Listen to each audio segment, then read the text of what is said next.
Hello friends, जागरण जोश .com के इस वीडियो में आप सभी का स्वागत है। मैं हूं सैयद सोबान। आज के इस वीडियो में हम जानेंगे कि आज के करंट अफेयर से क्या कुछ सवाल बनाए जा सकते हैं, उनके सही जवाब क्या होंगे और साथ ही साथ उनसे रिलेटेड कुछ की फैक्ट्स के बारे में भी बात करेंगे। साथ ही साथ इस वीडियो के एंड में आपको एक सवाल देंगे जिसका जवाब आपको हमें कमेंट बॉक्स में लिख कर देना होगा। तो चलिए शुरू करते हैं पहले सवाल के साथ। मध्य प्रदेश सरकार ने संविदा अधिकारियों और कर्मचारियों की सेवानिवृत्ति की जो आयु होती है उसमें कितने साल की कटौती कर दी है? इसका सही जवाब ऑप्शन ए 3 साल की कटौती कर दी गई है। तो आपको बता दें, मध्य प्रदेश सरकार ने संविदा अधिकारियों और जो कर्मचारी होते हैं उनको रिटायरमेंट की जो एज लिमिट थी उसको घटाकर 3 साल और उसमें कटौती कर दी गई है। अब ये कर्मचारी 65 वर्ष की बजाय 62 वर्ष में ही रिटायर हो जाएंगे। सरकार के इस फैसले से विभिन्न विभागों में करीब 2.5 लाख संविदा कर्मी प्रभावित होंगे।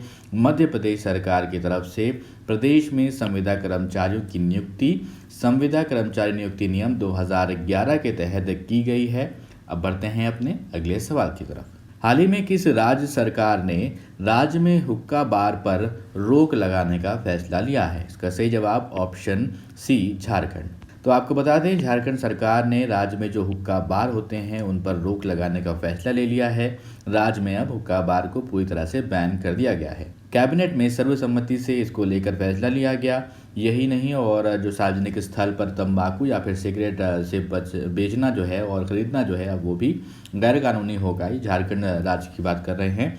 और अगर कोई व्यक्ति हुक्का बार चलाते हुए पकड़ा जाता है तो उसे अधिकतम 3 साल की सज़ा या फिर 1 लाख रुपए जुर्माना भरना होगा। इस वीडियो में आगे बढ़ने से पहले एक ज़रूरी सूचना आप सभी दोस्तों के लिए।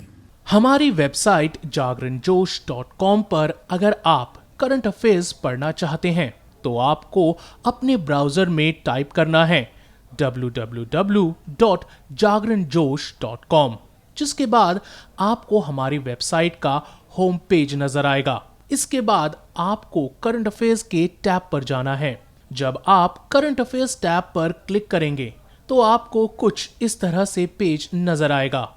अगर आप कैटेगरी वाइज करंट अफेयर्स पढ़ना चाहते हैं तो आप अपनी पसंद के हिसाब से कोई भी कैटेगरी चूज कर सकते हैं, जिसमें latest, national, international, sports, technology और इकोनॉमी जैसी कैटेगरीज मौजूद हैं।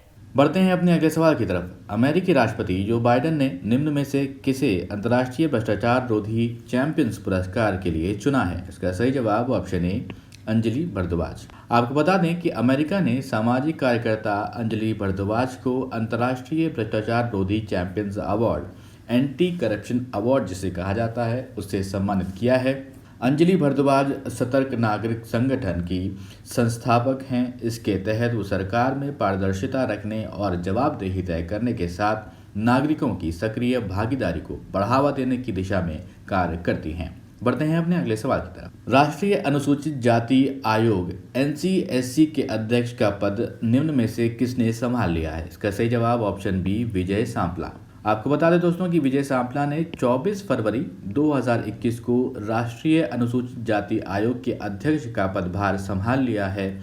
साल 2014 से 2019 में पूर्व केंद्रीय सामाजिक न्याय और अधिकारिता राज्य मंत्री वो रह चुके हैं। विजय सांपला पंजाब से भाजपा के राज्य अध्यक्ष और केंद्रीय राज्य मंत्री रह चुके हैं। राष्ट्रीय अनुसूचित जाति आयोग एक भारतीय संवैधानिक निकाय है। इसे अनुसूचित जातियों को शोषण के खिलाफ सुरक्षा प्रदान करने के लिए और संविधान में उनके आर्थिक, शैक्षणिक और सामाजिक, सांस्कृतिक हितों और अन्य प्रावधानों को बढ़ावा देने और उनकी सुरक्षा के लिए बनाया गया है। अगला सवाल दोस्तों ये है कि आपको ये बताना है हमको कि किस देश ने भारत समेत दुनिया के पेशेवर लोगों के लिए ग्रीन कार्ड पर रोक जो है वो हटा दिया है। इसका सही जवाब ऑप्शन डी अमेरिका। तो जो बाइडेन जब से वहाँ पर प्रेसिडेंट बने हैं अमेरिका के, तो कई सारे बदलाव देखने को मिल रहे हैं। तो एक बदलाव ये भी है। अब आपको बता दें, अमेरिका ने भारत समेत दुनिया के जो पेशेवर लोगों के लिए जो ग्रीन कार्ड पर रोक लगाई गई थी उसको हटा दिया है। अमेरिका के राष्ट्रपति जो बाइडेन ने पूर्व राष्ट्रपति डोनाल्ड ट्रंप के कोरोना वैश्विक महामारी के दौरान ग्रीन कार्ड पर जारी करने पर रोक लगाई गई थी और उसको अब हटा दिया गया है। तो ग्रीन कार्ड को आधिकारिक रूप से स्थायी निवासी कार्ड भी कहा जाता है और बाइडेन ने कहा है कि वैध आव्रजन को रोकने और अमेरिका के हित में ये नहीं है और अब जो है यहाँ पर ग्रीन कार्ड अमेरिका में कई देशों के लिए उस पर जो रोक लगाई गई थी उसको हटा लिया गया है। बढ़ते हैं अपने अगले सवाल की तरफ। तमिलनाडु सरकार ने सरकारी कर्मचारियों के रिटायरमेंट की आयु को बढ़ाकर कितने साल करने की घोषणा करी है? इसका सही जवाब ऑप्शन सी 60 साल। तो आपको बता दें कि ये तमिलनाडु सरकार की बात है जहां पर कर्मचारी जो रिटायरमेंट की उनकी जो एज होती थी वो अब 60 साल करने की घोषणा कर दी है। इसमें शिक्षक, सरकारी कंपनियों के कर्मचारी भी शामिल रहेंगे। तमिलनाडु के जो मुख्यमंत्री हैं E.K. पलानीस्वामी, उन्होंने राज्य विधानसभा में राज्य सरकार के कर्मचारियों की सेवानिवृत्ति की आयु जो है 59 से बढ़ाकर 60 कर दी है, 1 साल बढ़ गई है। तो यहाँ पर आपको बताते हैं मुख्यमंत्री ने विधानसभा में ये कहा कि इससे पहले उनकी सरकार ने कोविड-19 के दौरान मई 2020 में रिटायरमेंट आयु को 58 से बढ़ाकर 59 किया था और अब ये 60 करने का निर्णय ले लिया गया है। बढ़ते हैं अपने अगले सवाल की तरफ। किस राज्य को प्रधानमंत्री किसान सम्मान निधि योजना को बेहतर ढंग से लागू करने के लिए राष्ट्रीय स्तर पर प्रथम स्थान प्राप्त हुआ है? इसका सही जवाब ऑप्शन ए उत्तर प्रदेश। दोस्तों आपको बता दें कि ये राष्ट्रीय पुरस्कार केंद्रीय कृषि मंत्री नरेंद्र सिंह तोमर से दिल्ली में प्रदेश के कृषि मंत्री सूर्य प्रताप शाही ने ग्रहण किया और उन्होंने कहा कि प्रदेश को प्राप्त राष्ट्रीय पुरस्कार शासन से लेकर ग्राम स्तर तक के लोगों के लिए सुनियोजित प्रयास का परिणाम है और वर्तमान में प्रदेश के 2,42,00,000 किसानों को योजना के अंतर्गत कम से कम 1 किश्त प्राप्त हो चुकी है। अब दोस्तों वो सवाल जिसका जवाब हमने आपसे पिछले वीडियो में पूछा था, सवाल था कि हाल ही में भारतीय दूरसंचार नियामक प्राधिकरण के किस पूर्व अध्यक्ष का निधन हो गया?